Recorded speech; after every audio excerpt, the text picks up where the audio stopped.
जो आधुनिक में थोड़ा सा रह गया था उसको कर लेते हैं अभी। आधुनिक भारत में बक्सर का युद्ध कब हुआ? 1764। कौन कौन थे उसमें?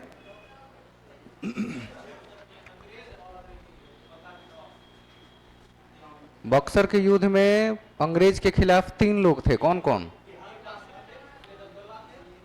मीर कासिम था,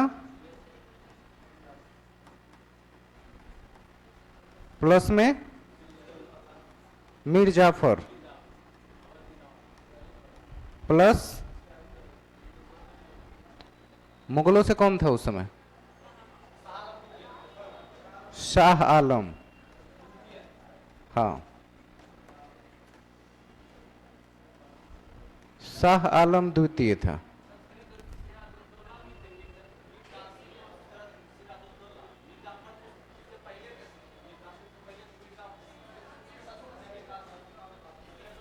अच्छा, ये वाला नाम सुजाउद्दौला था यहाँ।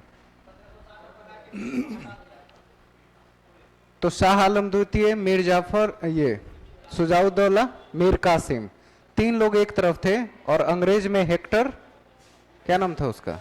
मुनरो। हेक्टर मुनरो था बक्सर के युद्ध में। इन तीनों को बुरी तरह पराजित किया। 1773 में बनारस की संधि हुई जिसमें 50 लाख रुपए इलाहाबाद और कड़ा प्रदेश है इसके लिए वहां शासन करने के लिए वापस 50 लाख रुपए का जुर्माना लगाया।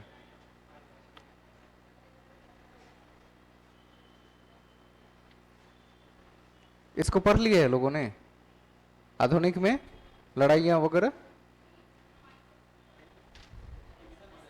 बनारस की संधि का हो गया सन 1774 में। देखिए एक एक करके जैसे जैसे संधि बढ़ेगी अलग अलग होगा। रूहेलों को पराजित करके रूहेलखंड पर अधिकार कर लिया 1774। 1801 में वेलेजली और सादत अली के मध्य संधि हुई एक और 1801 में, और इसके आधार पर अवध के आधे हिस्से पर अंग्रेजों ने कब्जा कर लिया।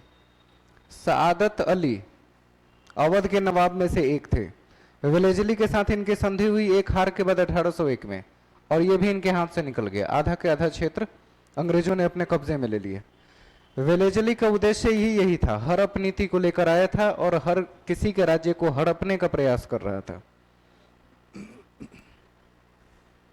ईस्ट इंडिया कंपनी के साथ हैदराबाद का रिलेशन कैसा रहा? अंग्रेजों द्वारा हैदराबाद में नासिर जंग, ये गिनती मत देखिएगा, नासिर जंग का समर्थन देने के साथ साथ हैदराबाद के उत्तराधिकारी युद्ध में अंग्रेजों का हस्तक्षेप हो गया। इन्होंने नासिर जंग का समर्थन क्यों किया? क्योंकि नासिर जंग उस समय मुजफ्फर जंग का भाई था। नाम सुना है मुजफ्फर जंग का? नासिर जंग और मुजफ्फर जंग ये दोनों भाई थे। मुजफ्फर जंग पहले से ही हैदराबाद पर कब्जा जमाए हुए था और कुछ क्षेत्रों को, गिने चुने क्षेत्रों को नासिरगंज को दिया हुआ था। अंग्रेजों ने नासिरगंज को भड़का भड़का के अपने बड़े भाई के खिलाफ खड़ा कर दिया और फाइनली हैदराबाद में नासिर जंग का समर्थन दिया और हैदराबाद के उत्तराधिकार के युद्ध में हस्तक्षेप कर दिया। मुजफ्फर जंग को हटाकर नासिर जंग को बनाने का लक्ष्य रखा गया।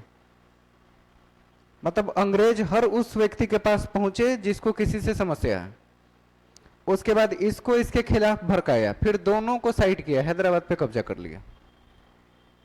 जब कोई घर में घुसे तो वो अपना फायदा देखकर ही घुसता है, मदद करने नहीं आता है। यही पहचान है, अंग्रेजों की पहली सीख यही है। निजाम द्वारा प्रथम और द्वितीय आंग्ल मैसूर युद्ध में तटस्थता की नीति, लेकिन ये क्वेश्चन आ चुका है, तटस्थता की नीति किस युद्ध में अपनाया गया था? तटस्थता की नीति, लेकिन तृतीय और चतुर्थ आंग्ल मैसूर युद्ध में अंग्रेजों का समर्थन कर दिया। निजाम, पूरा नाम निजामुल मुल्क, जिसने हैदराबाद की स्थापना किया था, मुख्य श्रेय उसी को जाता है। हैदराबाद सिटी का नाम तो किसी और ने रखा, लेकिन इसने हैदराबाद सिटी को डेवलप करने का काम किया था। निजामुल मुल्क आसफ जाह पूरा नाम था। सुना है ये नाम? नहीं सुना है? सुना होना चाहिए। 2 युद्ध में ये अंग्रेजों के खिलाफ रहा। जो आंग्ल मैसूर युद्ध हुआ अंग्रेज और कर्नाटक के राजा के बीच, उस समय कर्नाटक का राजा कौन था?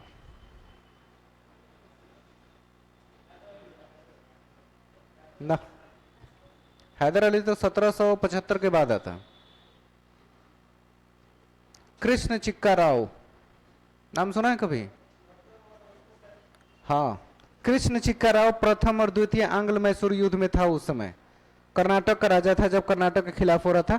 उस समय निजामुल मुल्क कर्नाटक के साथ था और अंग्रेजों के खिलाफ। लेकिन बाकी जो अन्य हैदर अली और टीपू सुल्तान के साथ जो बाकी तृतीय और चतुर्थ में युद्ध हुआ, तृतीय में टीपू सुल्तान था और चतुर्थ में उल्टा हो गया। हैदर अली तृतीय में था, चतुर्थ में टीपू सुल्तान था, लास्ट वाले में।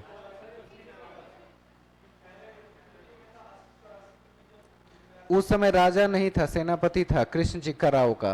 हाँ, राजा के रूप में 84 वाले में रहा वो। हाँ, 82 में था। हाँ, 1782। 1798 में सहायक संधि लेकर कौन आया? वेलेजली। सहायक संधि का जनक वेलेजली को माना जाता है। और 1853 में बकाया धनराशि के बदले डलहौजी द्वारा बरार के प्रदेश पर अधिकार कर लिया। चूंकि बरार के राजाओं ने जो कर्ज लिया था उसकी चुकता नहीं कर पाए, तो कर्ज चुकता के बदले जो बकाया धनराशि रह गया था उसकी वजह से पूरे क्षेत्र पर कब्जा कर लिया। हाँ, 1853। 1857 के विद्रोह में निजाम द्वारा अंग्रेजों का समर्थन कर दिया गया। ये एक भारी गलती हुई उस समय। 1857 जो प्रथम स्वतंत्रता संग्राम के नाम से जाना जाता है, निजाम ने भारतीयों का साथ न देकर अंग्रेजों का साथ दे दिया। क्या मजबूरी रही होगी, क्यों ऐसा हुआ, कोई नहीं जानता। ईस्ट इंडिया कंपनी और कर्नाटक। सन 1749 में चंदा साहब कर्नाटक का नवाब नियुक्त किया गया। राजा कोई और होता था, नवाब उस समय कोई और होता था। यह नियुक्ति फ्रांसीसियों के समर्थन से की गई, क्योंकि चंदा साहब का समर्थन सबसे ज्यादा फ्रांसीसियों ने किया था। फ्रांसीसी भी अंग्रेजों की तरह ही भारत पर आए थे, कब्जा करने का हर मुमकिन कोशिश किया लेकिन सफल नहीं रहे। 1760 में फ्रांसीसियों का बोरिया बिस्तरा बांध के अंग्रेजों ने वापस भेज दिया। हाँ, 1760 लास्ट था। सन 1761 में हैदर अली द्वारा फ्रांसीसियों की सहायता से डिंडीगुल में आधुनिक शस्त्रागार यानी हथियार निर्माण कारखाना की स्थापना किया गया। कहां पे? प्लेस का नाम है डिंडीगुल। किसकी मदद से? फ्रांसीसियों की मदद से हैदर अली ने स्थापित किया। क्योंकि 1760 में फ्रांसीसी पूरी तरह हार चुके थे, तो सोचा कुछ यहीं के लोगों की मदद करते जाए। आखिरी समय में जो मदद मिली वो यही था, आधुनिक शस्त्रागार यानी बंदूक वगैरह बनाने की, गोली निर्माण करने की एक फैक्ट्री की स्थापना करवा दी। 1759 में श्रीरंगपट्टनम की मराठों से रक्षा की। मराठों से रक्षा श्रीरंगपट्टनम किसने किया? हैदर अली की ही बात हो रही है, कोई और नहीं था उस समय। हैदर अली का सन 1761 में मैसूर पर पूरी तरह आधिपत्य हो गया। यानी कि अब वो सिर्फ सेनापति नहीं रहा, बल्कि सेना के सारे प्रमुख काम को वो संभालने लगा, एक राजा की हैसियत से रहने लगा। उस समय राजा जिंदा था, राजा महल से बाहर कभी नहीं जाता था, इसलिए सारे काम हैदर अली को सौंप दिया और कहा कि राजकाज चलाने का काम तुम ही करो पूरी तरह से। हैदर अली के उत्तराधिकारी के रूप में टीपू की नियुक्ति हुई। उसका बेटा टीपू। टीपू सुल्तान द्वारा आधुनिक कैलेंडर का प्रारंभ तथा सिक्का ढलाई और माप तौल की नई प्रणाली का प्रारंभ किया गया। सिक्का ढालने का काम मतलब खटाल समझते हैं ना, आज के डेट में खटाल कहा जाता है जहां सिक्कों की ढलाई होती है, तो वही खटाल या टकसाल की स्थापना हुई। अजीबोगरीब नाम है, कुछ जगह खटाल, कुछ जगह टकसाल। टकसाल समझते होंगे, हाँ, वो भी यूज किया जाता है। गांव देहात में उसको खटाल कहते हैं, अभी भी कहते हैं। तो सिक्का ढालने की प्रथा का प्रारंभ किसने किया भारत में? टीपू सुल्तान ने। और साथ ही साथ माप और तौल की नई प्रणाली लेकर आए, क्योंकि ये पढ़ा लिखा आदमी था। उस समय कर्नाटक में पढ़े लिखे सुल्तानों में सबसे ऊपर अगर किसी की गिनती होती तो इसकी, समाज के एक सभ्य और पढ़े लिखे के रूप में। टीपू द्वारा ईस्ट इंडिया कंपनी की भांति व्यापारिक कंपनियां भी स्थापित की। कहा कि अंग्रेज ही व्यापार कर सकते हैं, व्यापार हम भी कर सकते हैं। और अपनी कंपनी की स्थापना की, बिल्कुल उसी तर्ज पे जैसे अंग्रेजों ने शुरू किया था। अंग्रेजों के जैसा ही ये काम चलता रहा। ईस्ट इंडिया कंपनी और पंजाब के साथ क्या रिलेशन रहा? सन 1792 में रंजीत सिंह, इसके बारे में तो पहले भी बता चुके थे, सुकरचकिया मिस्र का प्रधान नियुक्त हुआ था। टोटल 18 मिस्ल हुआ करते थे उस समय पंजाब में। 18 मिस्ल में सुकरचकिया मिस्ल एक अलग संप्रदाय का नाम था जिससे संबंधित थे राजा रंजीत सिंह, और 1792 में वो उस मिस्ल के प्रधान बनाए गए और वहीं से उनके राजा बनने की प्रक्रिया शुरू होती है। सन 1796 में माता के संरक्षण से बाहर होकर रंजीत सिंह ने स्वतंत्र रूप से शासन प्रारंभ किया। क्योंकि जब प्रधान नियुक्त हुए थे तो बच्चे थे, मां के संरक्षण में अपना सारा डिसीजन और काम करते थे, लेकिन वयस्क होने के बाद मां के संरक्षण से बाहर निकालकर शासन का काम पूरी तरह संभाल लिया। कहा जाता है कि इनकी दो में से कोई एक आंख फूटा हुआ था राजा रंजीत सिंह का। ये तो बाद में किताब में लिख दिया गया ना। उस समय के किसी व्यक्ति के पास ये क्षमता नहीं थी जो बता सके कि आंख तो फूटा है लेकिन कौन सा वाला, किसी को जानकारी नहीं थी। कारण लोगों का मानना था कि आज तक कभी किसी ने सर उठा के देखा ही नहीं था उनकी तरफ कि पता चले कौन सा वाला आंख फूटा है। कभी किसी ने सर उठाकर उनके चेहरे को नहीं देखा। ये थे राजा रंजीत सिंह। वो खौफ था या आदर था कोई नहीं जानता। क्यों सर उठा के लोग नहीं देखते थे? खौफ होगा। 1799 में अफगानिस्तान के शासक जमान शाह की सहायता से लाहौर पर अधिकार कर लिया और 1802 में अमृतसर पर भी अधिकार कर लिया। कौन? राजा रंजीत सिंह। मतलब उस समय हिंदुस्तान पाकिस्तान दोनों कंबाइन थे पंजाब के क्षेत्रों में और लाहौर तक ये पहुंच चुके थे। जमान शाह जो राजा था उसे हेल्प लेकर लाहौर पर कब्जा कर लिया। रंजीत सिंह एवं चार्ल्स मेटकॉफ, इसका नाम तो सुना होगा मेटकॉफ का। किस मामले में?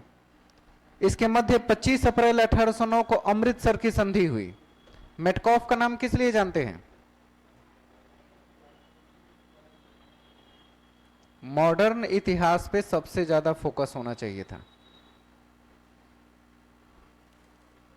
प्रेस की स्वतंत्रता के लिए जाना जाता है मेटकॉफ। भारत में प्रेस को स्वतंत्रता किसने दिलाई? चार्ल्स मेटकॉफ ने। और उस समय यही वायसराय के रूप में था। तो रंजीत सिंह ने इसके साथ एक संधि करके 1809 में अमृतसर की संधि कर लिया। 1831 में शाह सूजा द्वारा रंजीत सिंह को कोहिनूर हीरा प्रदान किया गया। कब? 1831 में। शाह सूजा कौन था? अरे मुगलों में से ही था एक, कोई अलग नहीं था, कोई नवाब नहीं था, मुगलों के सेनाओं में से या प्रमुख में से था। उसने रंजीत सिंह को कोहिनूर हीरा प्रदान कर दिया गया। कहा जाता है इससे ज्यादा पनौती हीरा धरती पर कोई नहीं है। कोहिनूर हीरा जिसके पास गया उसके पूरे खानदान समाप्त हो गए। जब जब जिसको दिया वो ज्यादा दिन उसे रख नहीं पाया अपने क्षेत्र में। तो सबसे बड़ा पनौती भरा हीरा इसी को कहा जाता है पूरे वर्ल्ड का। और इतना खूबसूरत कि जिसकी नजर पड़ जाए वो चाहता था मेरा हो जाए, और उतना ही खतरनाक। कभी किसी को ये कहते ना भाया नहीं, वैसी वाली बात है। 1838 में लॉर्ड ऑकलैंड और शाह सूजा एवं रंजीत सिंह के मध्य त्रिपक्षीय संधि हुई। यह त्रिपक्षीय संधि 2 बार इधर एग्जाम में देखा गया है 2016 के बाद। त्रिपक्षीय संघर्ष अलग है जो हिस्ट्री में एंशिएंट में पूछता है, और त्रिपक्षीय संधि ऑकलैंड, शाह सूजा और रंजीत सिंह के नाम से आता है। ये दोनों नाम अलग अलग हैं। शाह सूजा को अफगानिस्तान के शासक के रूप में नियुक्त करने का प्रावधान किया गया। दोनों ने मिलकर, अंग्रेज और रंजीत सिंह दोनों मिलकर शाह सूजा कहां भेज दिए? अफगानिस्तान के क्षेत्र पर राज करने के लिए। और 22 दिसंबर 1846 को भैरोवाल संधि के तहत दिलीप सिंह, जो कि रंजीत सिंह का पुत्र, अल्पवयस्क छोटा पुत्र था रंजीत सिंह का, दिलीप सिंह को संरक्षण हेतु पंजाब में अंग्रेजी सेना स्थापित कर दिया गया। यानी संरक्षण का काम पहले मां कर रही थी, लेकिन मां के संरक्षण से निकालकर अंग्रेजों ने दिलीप सिंह को अपने संरक्षण में ले लिया। और कुछ ही दिन बाद दिलीप सिंह भी मर गया तो पंजाब पर अधिकार कर लिया, ये कह के कि अब इसका कोई उत्तराधिकारी नहीं है। मतलब क्या कर लिया? अंग्रेजी राज्य में विलय कर लिया। और विलय की नीति को अपनाने का काम इसी को जाता है। किसको? डलहौजी। तो पंजाब को भी धीरे धीरे बाकी सारे सत्ता के लोगों से अलग करके, मुक्त करके अंग्रेजी राज्य में मिलाने का काम इसने कर दिया। खतरनाक काम था वो भी। 8 सिख सरदारों के साथ एक प्रशासन परिषद का गठन किया जिसका अध्यक्ष हेनरी लॉरेंस को बनाया। प्रशासन परिषद बनाने का क्या मतलब कि पंजाब के क्षेत्रों में उन्हीं 8 लोगों पर सब कुछ निर्भर रहेगा कि वो डिसीजन क्या लेते हैं पंजाब के लिए। एक परिषद बना दिया और हेनरी लॉरेंस उसके अध्यक्ष बन गए, एक अंग्रेज। 1848 में मूलराज और शेर सिंह, ये दो नाम काफी प्रसिद्ध रहा है। मूलराज, शेर सिंह, इसके विद्रोह के कारण द्वितीय आंग्ल सिख युद्ध शुरू हो गया। अंग्रेज और सिखों के बीच जो युद्ध हुआ वो आंग्ल सिख युद्ध के नाम से जाना जाता है। आंग्ल जहां भी लिखे वो अंग्रेज होता है, उसके साथ जिसका युद्ध भी दिखा है। मूलराज और शेर सिंह के विद्रोह के कारण 1848 में शुरू हुआ और 29 मार्च 1849 को डलहौजी द्वारा पंजाब का क्या कर दिया गया, विलय, ये कह के कि अब इसका कोई उत्तराधिकारी नहीं है। जॉन लॉरेंस पंजाब का प्रथम चीफ कमिश्नर नियुक्त किया गया। चीफ कमिश्नर समझ रहे हैं, ये प्रथा आज भी चल रही है, खत्म नहीं हुई चीफ कमिश्नर वाला। आज के डेट में क्या कहा जाता है, जितने भी डोमिनियन स्टेट हैं, एक तो स्टेट हो गए और केंद्र शासित प्रदेश हो गए। केंद्र शासित प्रदेश में कौन जो प्रशासक होता है केंद्र द्वारा स्थापित किया जाता है उसे क्या कहते हैं, लेफ्टिनेंट गवर्नर। किसी जमाने में, अंग्रेजों के जमाने में उसे गवर्नर जनरल के नाम से भी जाना जाता था एक पूरे राज्य के लिए। वही पद चीफ कमिश्नर के रूप में बाद में कन्वर्ट हुआ और आज भी अगर केंद्र जहां अपने उत्तराधिकारी भेजना चाहे, जहां राज करने के लिए आदमी रखना चाहे, उस नाम से आज भी रखते हैं। क्या दिल्ली में नहीं है, है ही। चीफ कमिश्नर के तौर पर ही वो लोग नियुक्त हैं। ईस्ट इंडिया कंपनी और मराठों के साथ भी वही गतिविधि अपनाई गई जो पहले था। 1775 में रघुनाथ राव द्वारा अंग्रेजों के साथ सूरत की संधि कर दी गई। इसके आधार पर कंपनी ने रघुनाथ राव को पेशवा बनाना स्वीकार कर लिया। मतलब जब तक एक घर का भेदिया नहीं होगा तब तक उस लंका को ढाहा नहीं जा सकता, यही पहचान थी। अंग्रेजों ने हर घर से एक आदमी को लिया, कहा मैं तुम्हें राजा बना दूंगा, सबको मार के खत्म करो, मेरा साथ दो। यही हर जगह उसने किया, मतलब फूट डालने का काम। और फूट डालते ही लोग कमजोर हुए तो दोनों को मार के अकेले राज हासिल कर लिया। यह बहुत पुरानी कहावत है। तो 1775 में सूरत की संधि भी हो गई और 1775 में कर्नल किटिंग एवं रघुनाथ राव की संयुक्त सेना द्वारा अर्रास में, ये प्लेस का नाम है, पूना की सेना की पराजय हुई और उसके बाद पूना की संधि भी हो गई। जो राज्य पराजित हुआ उसके साथ संधि कर दिया गया। यह सहायक संधि थोपने वाला काम करने का काम हुआ, मतलब किसी को चाहिए नहीं, हमने उठा के थोप दिया कि आपको लेना ही पड़ेगा, कोई विकल्प नहीं है। 1776 को कर्नल अपटन एवं पूना के राजा के मध्य पुरंदर की संधि हुई। कर्नल अपटन का नाम सुना, नहीं सुना? अरे वो हल्दी वाला अपटन नहीं है, अपटन है। शादी विवाह में ना अपटन लगता है, ये आपटन है, कर्नल आपटन। पूना के राजा के मध्य पुरंदर की संधि की है। सूरत की संधि 1775 में और 1776 में पुरंदर की संधि हुई। संधि को मिक्स करने के लिए या मिलान करने के लिए क्वेश्चन जरूर पूछा जाता है।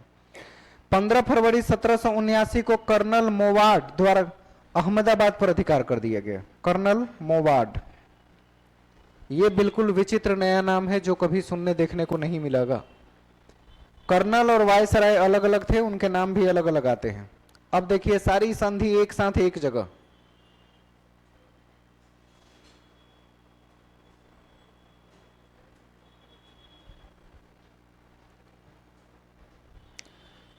मतलब याद भी रखने का एक तरीका होना चाहिए, कम से कम ईयर की मैचिंग जरूर पूछी जाती है। सूरत 1775 में, पुरंदर 1776, बड़गांव 1779, सालबाई की संधि 1782, ये क्वेश्चन कई बार आ चुका है। सालबाई, बेसिन की संधि 1802, देवगांव की संधि 1803, सुरजी अर्जुन गांव 1803 में ही हुआ, राजपुर 1804 में, नागपुर 1816 में, ग्वालियर 1817, पूना 1817 और मंदसौर 1818। ये वाला सेक्शन ज्यादा जरूरी है, किसने किया शायद उससे ऑब्जेक्टिव बने, लेकिन मैचिंग वाली में ये डायरेक्ट पूछा जाता है कि किसकी संधि कब हुई।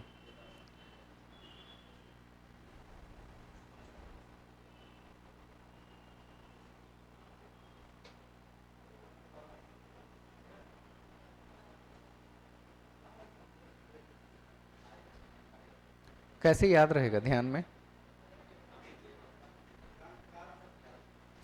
एग्जाम के बाद एक क्वेश्चन इससे आएंगे। ये सब मुझे लगा कि कब का पढ़ाई हो गया, शुरू से यही हो रहा था ना, मॉडर्न हिस्ट्री। तो मॉडर्न हिस्ट्री में क्या पढ़े आपने, कुछ क्लियर ही नहीं किया कभी।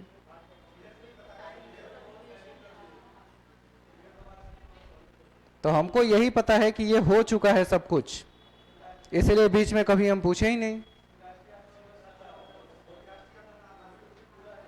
सबसे ज्यादा जरूरी था इसलिए सबसे पहले शुरू किया गया था इसे।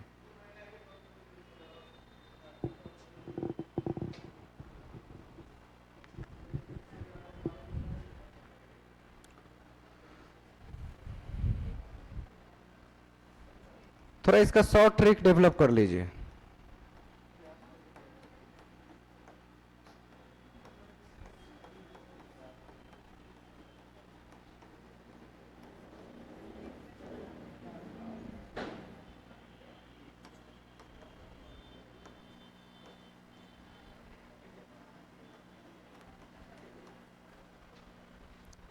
इसको अगर एक लाइन में पढ़ने का प्रयास करेंगे तो सब एक साथ याद हो जाएगा।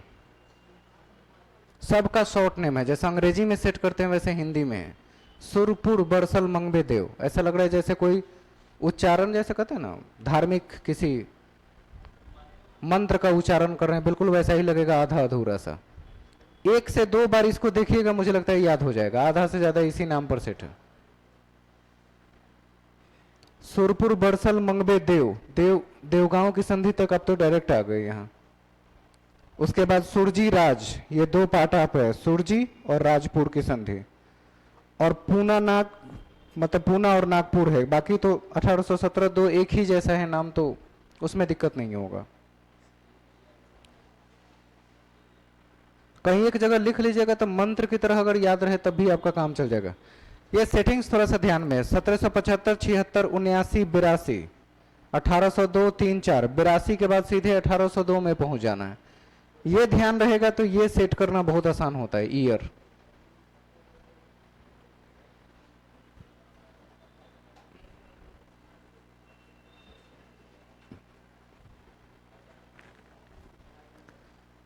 और ये कहीं सिंगल में आए ना आए, लेकिन मैचिंग में क्वेश्चन आ सकता है। मैचिंग में आगे बढ़ जाए, वो ध्यान रखिएगा, आधा से ज्यादा उसी शब्द से याद रहेगा, आपका काम हो सकता है।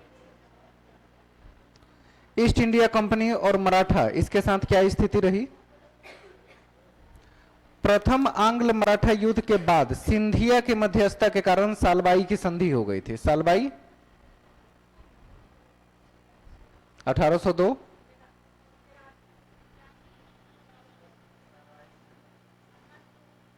पचहत्तर, 76, 79, 82 के बाद सीधे 1802 है चौथे नंबर पे। बात 1802 3 में हुआ था, सालबाई 3 में आ जाएगा। इसमें क्या क्या काम हुआ देखिए। मराठा युद्ध के बाद क्या क्या चीजें छिन गई। सालसेट का अंग्रेजों पर अधिकार हो गया। माधवराव नारायण राव सिंधिया को पेशवा के रूप में स्वीकृत कर लिया गया, जो एक छोटा सा बच्चा था 5-6 साल का। माधवराव नारायण राव सिंधिया, इसको वहां का उत्तराधिकार मान लिया गया, एक अल्पवयस्क छोटा सा बच्चा। राघवा पेंशन याफ्ता घोषित हो गया, मतलब उसको कहीं जेल में बंद कर दिया गया और फिक्स पेंशन, जेल में बंद क्या, नजरबंद कर देना, महल में ही रहेगा, बाहर नहीं निकल सकता, और उसको पेंशन याफ्ता बना दिया गया। आपको पेंशन हर साल मिलेगी, साल भर का खर्चा उसी से चलाना है। यमुना के पश्चिमी क्षेत्र पर सिंधिया का आधिपत्य हो चुका था उस समय तक। ये सारा काम प्रथम आंग्ल मराठा युद्ध के बाद संधि में चीजें दिखाई गई। लॉर्ड वेलेजली के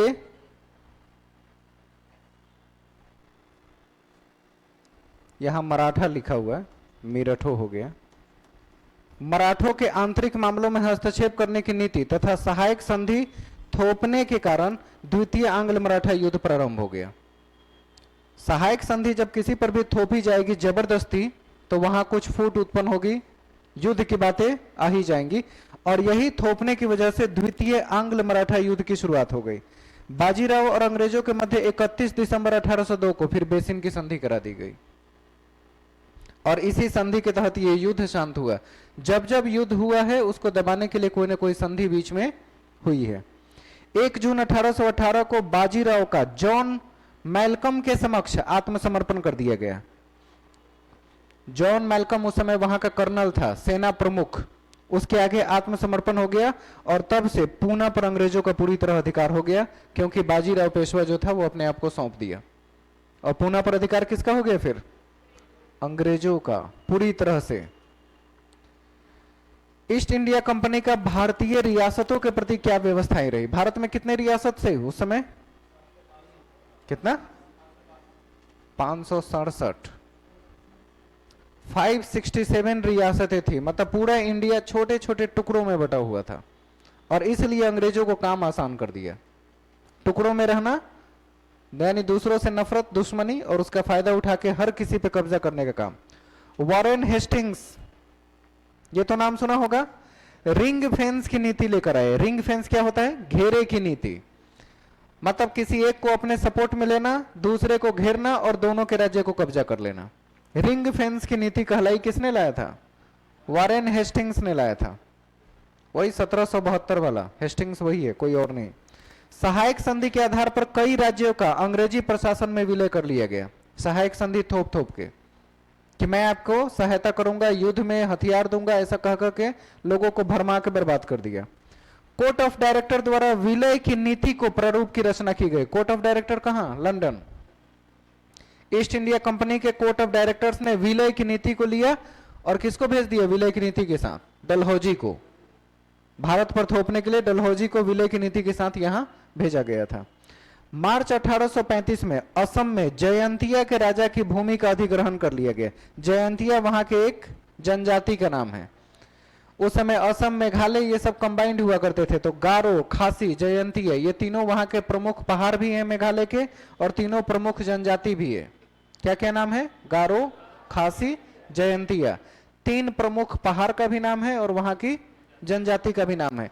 तो उसमें जयंतिया वाले क्षेत्र के भूमि का अधिग्रहण कर लिया अंग्रेजों ने 1835 में। 7 मई 1884 को कुर्ग और कछार रियासतों का विलय हो गया, मतलब ये 2 छोटी छोटी रियासतें अंग्रेजों में मिला दिए गए। कुशासन के आधार पर 1856 में अवध का अंग्रेजी साम्राज्य में विलय हो गया। यानी अवध का विलय इसलिए किया गया क्योंकि वहां का राजकाज का शासन वो ढंग से नहीं चला पा रहे थे, यही दिया गया कि उनसे संभल नहीं रहा है। और कुशासन, प्रशासन नहीं, कुशासन का आरोप लगा के उसको विलय करा दिया गया। 1905 से अधीनस्थ अलगाव की नीति के स्थान पर अधीनस्थ संघ की नीति का अनुपालन किया गया। अलगाव को छोड़कर सबको संघ बनाने की नीति पर काम किया गया।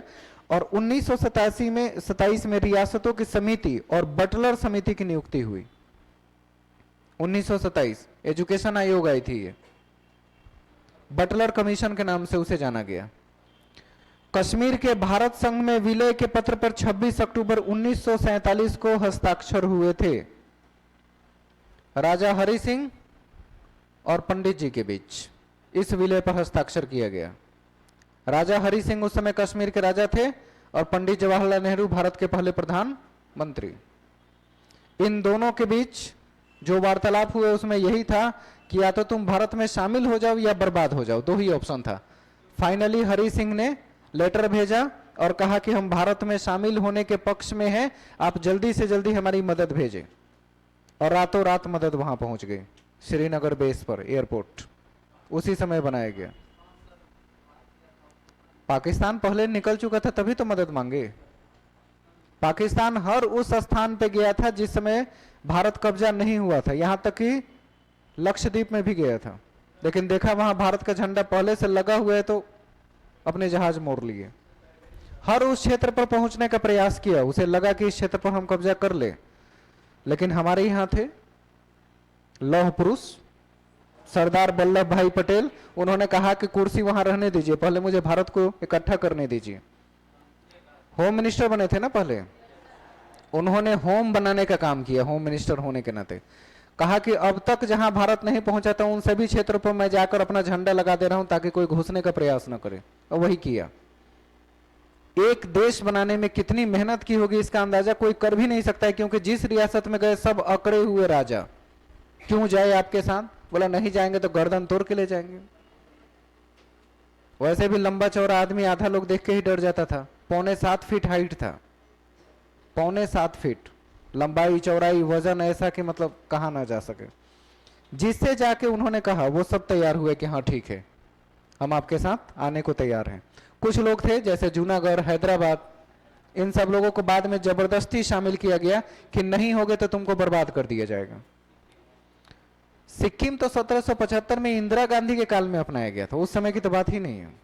75 में इंदिरा गांधी, उस समय वल्लभ भाई तो बेचारे निकल चुके थे, अलग था। 1775 में सिक्किम, 1975 में इंदिरा गांधी के समय में युद्ध हुआ चाइना से और सिक्किम का क्षेत्र उससे काट लिया गया और सिक्किम हमेशा के लिए भारत का पार्ट बन गया। 1975 की बात है, बहुत बात की। कश्मीर के भारत संघ में विलय पर 26 अक्टूबर 47 में हस्ताक्षर हो गए। जूनागढ़ और हैदराबाद ये दो थे जो सबसे बाद में 1948 में भारत में विलय होने पर राजी हुए।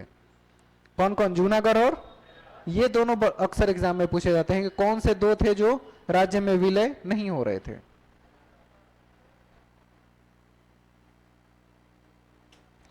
ईस्ट इंडिया कंपनी और उनका राजनीतिक अभ्युदय कैसे हुआ, कैसे धीरे धीरे वो सब चीजें आगे बढ़े लेके, उसके बारे में बात कर लेते हैं। 1757 में प्लासी का युद्ध हुआ और इस युद्ध के तुरंत बाद माना जाता है कि बंगाल के नवाब सिराजुद्दौला का पराजय हुआ। अगर सिराजुद्दौला का साथ उसके दोस्त नहीं छोड़ते, कौन था? मीर जाफर कि मीर कासिम? मीर जाफर था, मीर कासिम तो उसका बेटा था, दामाद। हाँ, सिराजुद्दौला का साथ अगर इसका दोस्त नहीं छोड़ता तो अंग्रेज 1757 में ही देश छोड़ चुके होते, लेकिन इसने गद्दारी की। सिराजुद्दौला ने अपना आधा से ज्यादा सेना उसको देकर उत्तर की तरफ से हमला करने को कहा था, आधा से ज्यादा सेना दे दिया था, और आधे से कम सेना लेकर दक्षिण की तरफ से खुद हमला किया। ये उत्तर में जाकर उधर अंग्रेजों के साथ मिल गया, हो गया काम। पूरी की पूरी सेना ले जाके अंग्रेजों के साथ मिल गया और उस वजह से सिराजुद्दौला की हार हुई। लेकिन हार क्या, मतलब समझिए कि इसने कहा कि अब मर ही जाना बेहतर है। जब अपने लोग ही इस तरह का धोखा दे जिसके लिए मैं लड़ रहा हूं, तो ऐसे लोगों के लिए लड़ना भी बेकार है। यूं समझिए कि इस आदमी को पता था कि अब मैं हार जाऊंगा, मैं मरूंगा, तभी लड़ते रहा कि मार दो चलेगा, लेकिन रुकेंगे नहीं। सिराजुद्दौला फाइनली मारा गया। ईस्ट इंडिया कंपनी का 1765 में इलाहाबाद की संधि के बाद बंगाल पर पूरी तरह अधिकार हो गया। मतलब अब ये राजनीतिक अभ्युदय हो रहा है। अब ये कंपनी कैसे क्या बन गई, यहाँ की राजनीति में इन्वॉल्व होकर राजाओं की तरह ट्रीट करने लगी है। 1798 में लॉर्ड वेलेस्ली ने गवर्नर जनरल बनने के बाद 3 नीतियों का अनुसरण किया। कौन कौन से? एक तो थी सहायक संधि व्यवस्था, दूसरा पूर्ण युद्ध अधीनस्थ शासकों की भूमि भूभागों पर अधिग्रहण करने का काम, और जिसके पास अपनी कोई व्यक्ति नहीं है उसको संरक्षण देने का काम भी इन्होंने शुरू कर दिया था। जिसके पास कोई नहीं है, बड़ी सेना नहीं है, लोग नहीं है, उसको संरक्षण अपनी तरफ से देता था। लॉर्ड वेलेस्ली ने प्रथम सहायक संधि हैदराबाद के निजाम के साथ शुरू किया 1758 में, मतलब वहीं से शुरुआत होती। 1801 में सहायक संधि पर हस्ताक्षर करने के लिए अवध के नवाब को विवश कर दिया, मजबूर कर दिया कि आपको यह संधि मानना ही पड़ेगा। और इसी प्रकार सिंध के सरदार, जिसे अमीर कहा जाता था, उनको भी सहायक संधि थोप दी गई। और यही थोपने की वजह से बहुत सारे राज्यों ने विद्रोह किया था, लड़ाइयां हुई, चाहे वो आंग्ल मैसूर युद्ध हो, चाहे सहायक संधि न मानने की वजह से पंजाब का, तारापुर का, महाराष्ट्र का, इन सभी सेक्शन में अलग अलग जगहों पे युद्ध चलते रहे क्योंकि हम सहायक संधि नहीं मानेंगे। लेकिन अंग्रेजों के पास हथियार थे, ऐसे हथियार कि यहां तीर कमान लेके लोग भिड़ते थे, वो दूर से ही मार देता था लोग। मतलब 20-25 फीट 50 मीटर आदमी दूर है फिर भी गोली मार दिया, तो लोगों को लगता था कि इसके पास ऐसी हथियार है कि हमको जाकर नजदीक युद्ध और लड़ाई करने की जरूरत, दूर से ही मार देता है, कौन जाएगा लड़ने इससे। आधे लोग उस मामले में डरे हुए थे क्योंकि बंदूक लेके आना उस समय इंडिया के लिए बिल्कुल नया था, और बंदूक के दम पे शासन कर लिया।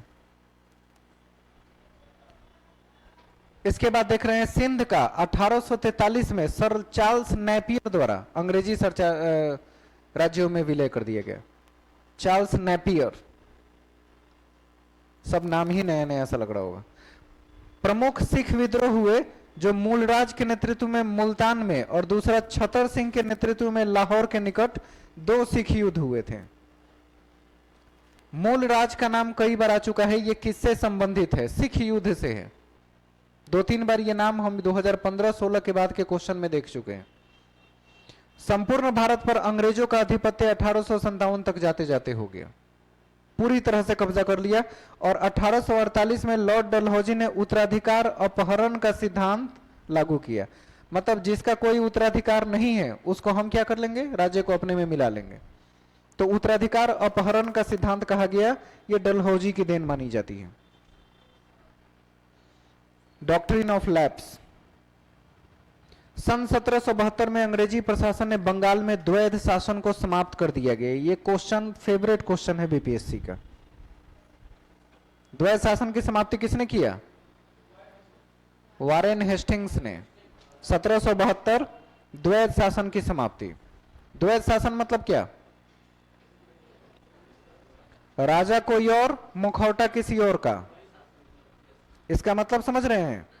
राजकाज के शासन के काम में हम किसी और को खड़ा रखे हैं करने के लिए, लेकिन उसके डिसीजन कोई और हमेशा लेता था और करता था। इसका मतलब एक राज पर 2 लोगों की बातें आ रही है, तो चेहरा दिखाने का कुछ और होता था, मुखौटा कुछ और। इस शासन का क्या नाम रखा गया?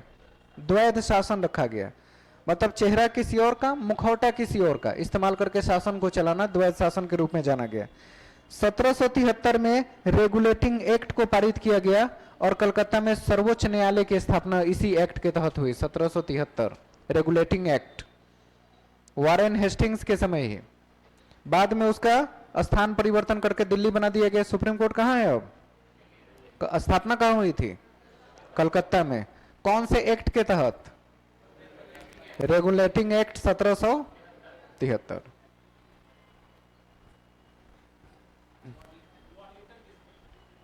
वारेन हेस्टिंग्स था 72-73 तक।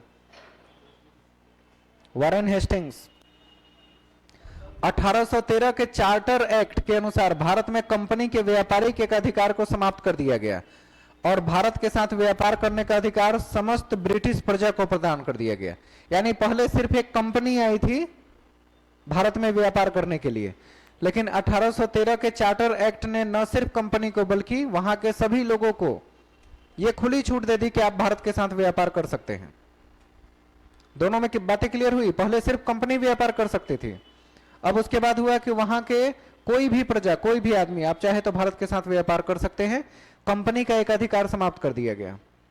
1833 के चार्टर एक्ट के अनुसार चाय के व्यापार पर कंपनी के अधिकार को भी समाप्त कर दिया गया और बंबई से ठाणे तक प्रथम रेलवे लाइन बिछाने का प्रारंभ भी किया गया 1853 में।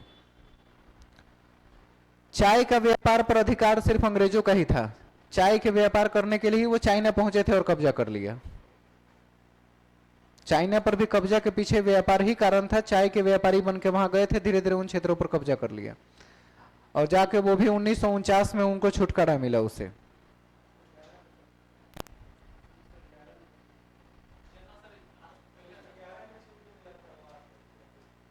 अच्छा, सन्यात सेन, हाँ 1911 में।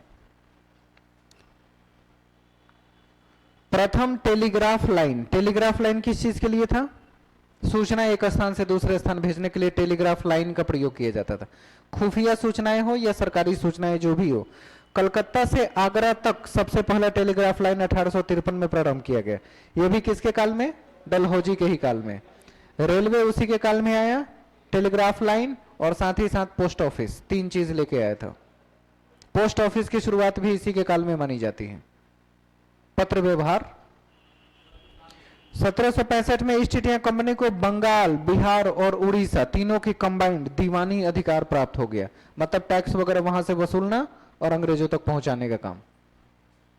ईस्ट इंडिया कंपनी ने 1765 में यह अधिकार अपने हाथ में ले लिया। 1764 में बक्सर युद्ध के बाद भारत जैसे ही कमजोर पड़ा, यह तीसरा निर्णय उसके बाद ले लिया गया। और लॉर्ड कॉर्नवालिस ने सन 1793 में बंगाल में अस्थाई बंदोबस्त लागू करने का काम किया। यह बीपीएससी के फेवरेट क्वेश्चन में से एक है। अस्थाई बंदोबस्त किसने लागू किया था? Lord Cornwallis. कब? 1793। ध्यान रहेगा। दक्खन और पश्चिमी भारत में रीड और मुनरो के नेतृत्व में रैयतवारी बंदोबस्त लागू किया गया। अस्थाई बंदोबस्त अलग है, रैयतवारी बंदोबस्त अलग है। रैयत माने क्या होता है? किसान होता है, रैयत का मतलब किसान, किसानों के बंदोबस्ती की बात उसमें की गई है सारी चीजें। ईस्ट इंडिया कंपनी में आगे देखेंगे, गंगा की घाटी, उत्तर पश्चिमी प्रांत, मध्य भारत, इन सभी हिस्सों में पंजाब में जमींदारी बंदोबस्त को संशोधित रूप लागू करके दिया गया। मतलब जमींदारी व्यवस्था में थोड़ा सा परिवर्तन करके वापस सब पे ये लागू कर दिया गया, और न्यायिक व्यवस्था का प्रारंभ वारेन हेस्टिंग्स द्वारा ही उसको स्थिरता प्रदान किया गया। अब जब सुप्रीम कोर्ट की स्थापना यही कर रहे हैं तो न्याय व्यवस्था को कौन देखेगा, यही देखेंगे। कार्नवालिस ने 1798 में इसे स्थिरता प्रदान करने की कोशिश की थी। वारेन हेस्टिंग्स ने शुरुआत की और इसको और ज्यादा स्थिर करने का काम लॉर्ड कार्नवालिस ने किया। लॉर्ड मैकॉले के नेतृत्व में भारतीय कानूनों को संहिताबद्ध करने के लिए एक विधि आयोग की नियुक्ति की गई। मैकॉले के नेतृत्व में, कब?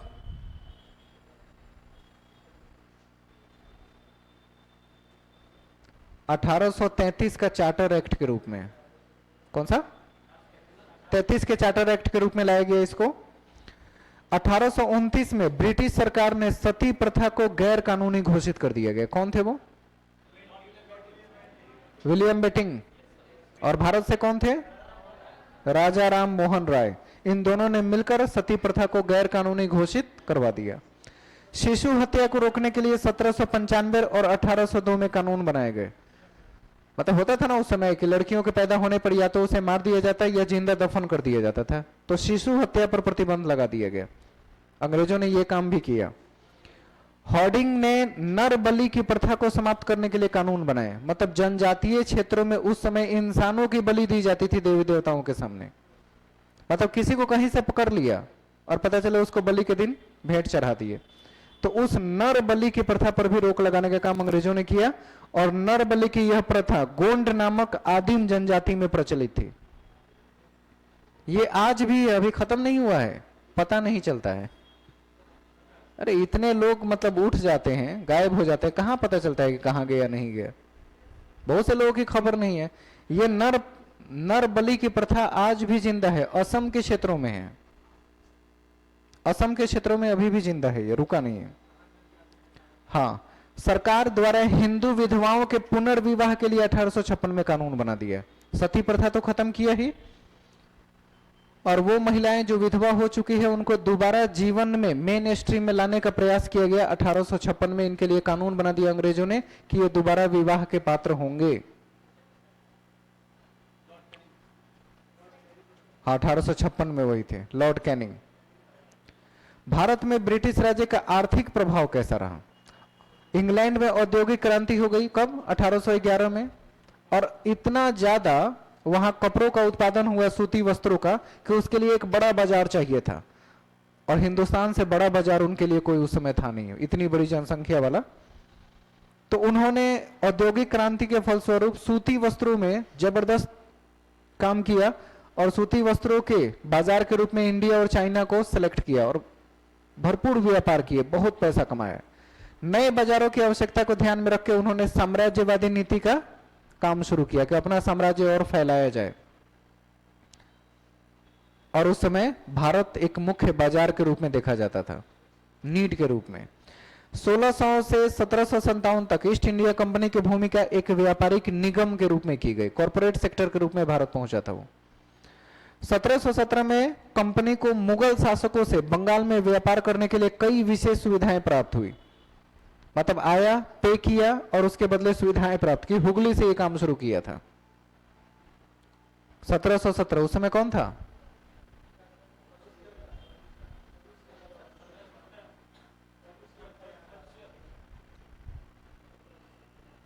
कौन था 1717 में?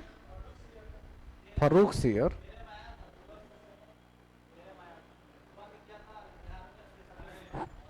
औरंगजेब कब तक था?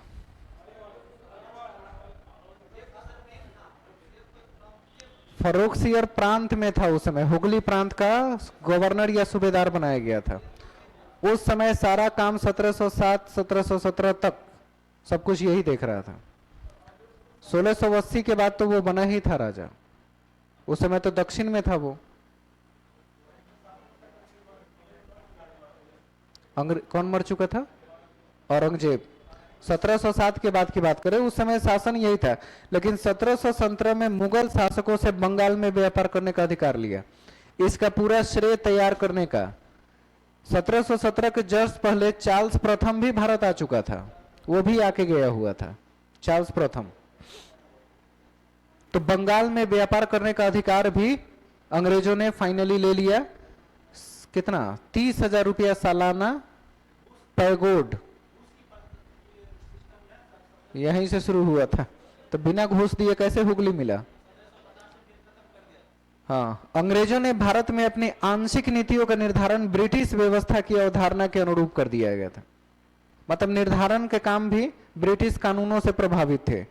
और 1757 में प्लासी के युद्ध के बाद कंपनी को 24 परगना की जमींदारी, 24 परगना जिले का नाम है, कहाँ है? बंगाल में है। 24 परगना जो लिखा है वो एक जिले का नाम है, 24 परगना मतलब अलग अलग काउंट नहीं करेंगे। और जमींदारी प्राप्त कर लिया परगना की, जो बंगाल में पड़ता है।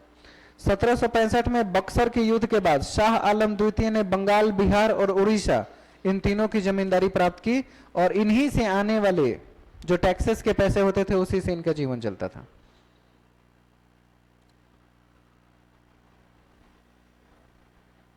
(1793) में अस्थायी बंदोबस्त हुआ। जमींदारी को भूमि का स्वामी मानकर उसे भूमि से संबंधित समस्त अधिकार जमींदारों को दे दिए गए। जमींदार पूरे लगान का 10/11 भाग सरकार को देकर सिर्फ 1/11 हिस्सा अपने पास रखता था। यानी 11 में 10 हिस्सा सरकार को, 1 हिस्सा अपने पास रखता। प्रारंभ में अस्थायी बंदोबस्त बिहार, बंगाल में लागू था, बाद में उड़ीसा में भी लागू कर दिया गया। शुरू हुआ था बिहार से, फिर बंगाल और उड़ीसा। बिहार उस समय सामान्य बिहार नहीं था, पूरा यूपी का आधा से ज्यादा हिस्सा और बिहार दोनों मिला था। इसे संयुक्त प्रांत के नाम से जाना जाता था। तो बिहार में उस समय मतलब एक अच्छे अधिकारी के रूप में नियुक्त किए जाते थे। चूंकि बिहार पे कंट्रोल है तो सब ठीक है, अगर यहां से कंट्रोल हटा तो कुछ नहीं हुआ। 3 दिन पहले मैं शायद इसी की चर्चा कर रहा था, उस दिन आया था, तो कि टीचर एग्जाम पर इसका कोई असर नहीं होने जा रहा है। नोटिस कुछ आया कि नहीं आया अभी? मतलब उन्होंने कह दिया ना कि प्रभाव नहीं पड़ेगा, डिसीजन हम कुछ भी लेंगे। आज फाइनल देखिए, डिसीजन इसलिए, मीटिंग इसलिए किया जाता है ताकि केंद्र सरकार को यह न लगे कि मुंह में जो आया बोल दिया बिना मीटिंग का, इसलिए मीटिंग कराया जा रहा है। बिना मीटिंग्स के डिसीजन नहीं होंगे। हालांकि डिसीजन तो आ चुका है, कुछ नहीं होगा, लेकिन वो मीटिंग के माध्यम से लिखित रूप से अब आएंगे। हाँ, तो आपके जॉब पे उसका कोई प्रभाव नहीं पड़ने जा रहा है, ठीक है। इतना यूट्यूब पर कचरा किया लो कि सर में मेरे दर्द हो गया था। बिहार में इसका असर अभी नहीं पड़ेगा, बाकी सब जगह रहेगा। जहां पे ऑलरेडी बीजेपी की गवर्नमेंट है और केंद्र में भी वही है, वो तुरंत लागू कर दे रहे हैं सुनते ही। यहां नहीं है, तो यहां वो कहेंगे हम सोचेंगे समझेंगे तब बात करेंगे लागू होगा कि नहीं होगा। बस इतना ही का अंतर है। अस्थाई बंदोबस्त बिहार और बंगाल में लागू किया गया। धीरे धीरे वो मद्रास, उत्तरी जिले, बनारस और बाकी सेक्शन में भी थोड़ा थोड़ा करके लागू कर दिया गया। 19वीं शताब्दी में रैयतवारी व्यवस्था मद्रास और बंबई के कुछ क्षेत्रों में लाया गया। रैयतवारी व्यवस्था मतलब अब जमींदार के हाथ में नहीं रहेगा, जो किसान खेती कर रहे हैं उसी के हाथ में सब कुछ पावर रहेंगे। उस व्यवस्था का नाम हुआ रैयतवारी व्यवस्था, जिसमें रैयत का अर्थ होता है किसान, किसानों के लिए सोच रखने वाला। अंग्रेज ने 1813 के बाद एक तरफा मुक्त व्यापार व्यवस्था भारत में प्रभावी बनाई। मतलब फ्रीली वो कहीं भी जाके व्यापार कर सकते थे, न सिर्फ हुगली में। क्षेत्र कहीं से एक से लिया, लेकिन अपना क्षेत्र विस्तार वो अंदर ही अंदर करना शुरू कर चुके थे। 1700 में इंग्लैंड में एक कानून पारित हुआ, बाहर से रंगे हुए वस्त्रों के उपयोग को प्रतिबंधित कर दिया गया। यानी कि उसकी रंगाई इंग्लैंड में ही होनी चाहिए, बाहर से कहीं से वो कलर्स मंगा के रंगाने का काम कपड़े का नहीं होगा। एक कानून पारित हो गया। इसलिए इंग्लैंडों में कंपनी की व्यवस्था हुई और नील का डिमांड अचानक से बढ़ा। और नील के डिमांड के लिए भारत से बेहतर कृषि कहीं उपलब्ध नहीं था। तो हर व्यक्ति को अपने जमीन के 1/4 हिस्से पर जबरदस्ती नील, 1/3 मतलब अपने जमीन पर जबरदस्ती नील के उत्पादन के लिए दबाव डाला गया। और वहां से जो नील का उत्पादन होता था उसे लंदन भेजते थे और वहां के कंपनियों में लग के नील के उत्पादन और रंगों को अपनाया जाता था। तो नील सबसे ज्यादा डिमांडेड था उस समय का। 1702 में खादी सूती वस्त्रों पर 15% का आयात कर आरोपित कर दिया गया, मतलब टैक्स। आज भी हम विदेशी कपड़े खरीदते हैं तो उस पर टैक्स देते हैं ना, बिल्कुल वैसे ही है। खादी सूती वस्त्रों पर 15% का आयात कर लगा दिया गया, इंपोर्ट टैक्स। कितना टाइम हो रहा है? तो एक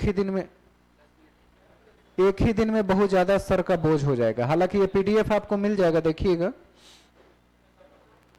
एक बार बस देख लीजिएगा। लास्ट टाइम में देखे हुए के बाद कुछ शब्द याद रह जाते हैं, उससे आपका काम हो जाएगा।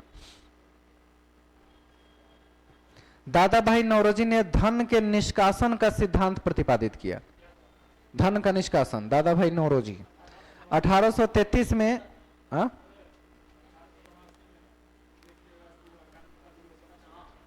क्या चीज के लिए बोल रहे हैं? दादा भाई नौरोजी ने जो काम किया, हाँ 1872 में लॉर्ड मेयो थे उस समय। 1872 के लॉर्ड मेयो के समय भारत में सबसे पहली बार जनसंख्या मतलब गिनती करने का काम किया गया। क्या बोलते हैं उसको? सेंसस, जनगणना। जनगणना सेंसस का काम 1872 में लॉर्ड मेयो के समय पहली बार किया गया, और उसको भी मशवरा देने वाले दादा भाई नौरोजी ही थे। प्रति व्यक्ति आय का निर्धारण भारत में सबसे पहले इन्होंने ही किया था। इनके बारे में 2-4 शब्द और बता दे रहे हैं। प्रति व्यक्ति आय, पर कैपिटा इनकम के भारत में जनरेट करने का काम दादा भाई नौरोजी को ही जाता है। और साथ ही साथ धन के निष्कासन का सिद्धांत जो अपनाया था इन्होंने कहा था कि भारत से समझिए कि एक नदी है, नदी में पंप का एक पाइप लगा हुआ है जिसकी पानी कहां गिर रही है? इंग्लैंड में निष्कासित हो रहा है। यहां से धन तेजी से कहां जा रहे हैं? लंदन, इंग्लैंड में जा रहे हैं। 1833 में अंग्रेजों ने भारत में भूमि खरीदकर उस पर बागान लगाने का अधिकार प्राप्त कर लिया। एक और कांड। पहले तो व्यापार करने के लिए भूमि अधिग्रहण करते थे, मांगते थे, अब खरीद सकते हैं। आज भी बहुत से पहाड़ी क्षेत्रों में बाहरी आदमी का भूमि खरीदने पर प्रतिबंध है। वहीं के लोग खरीद बेच सकते हैं, आप नहीं जा सकते पहाड़ी क्षेत्रों में। अरुणाचल, हिमाचल, इन क्षेत्रों में जाइएगा, बिहार से कहिएगा कि हम भूमि खरीद ले, कहते नहीं लीज पर ले लो, बिकेगी नहीं। वहीं के लोग खरीद बिक्री कर सकते हैं। यह कानून जम्मू और कश्मीर में भी लागू था, लेकिन 2020 से ये हट गया।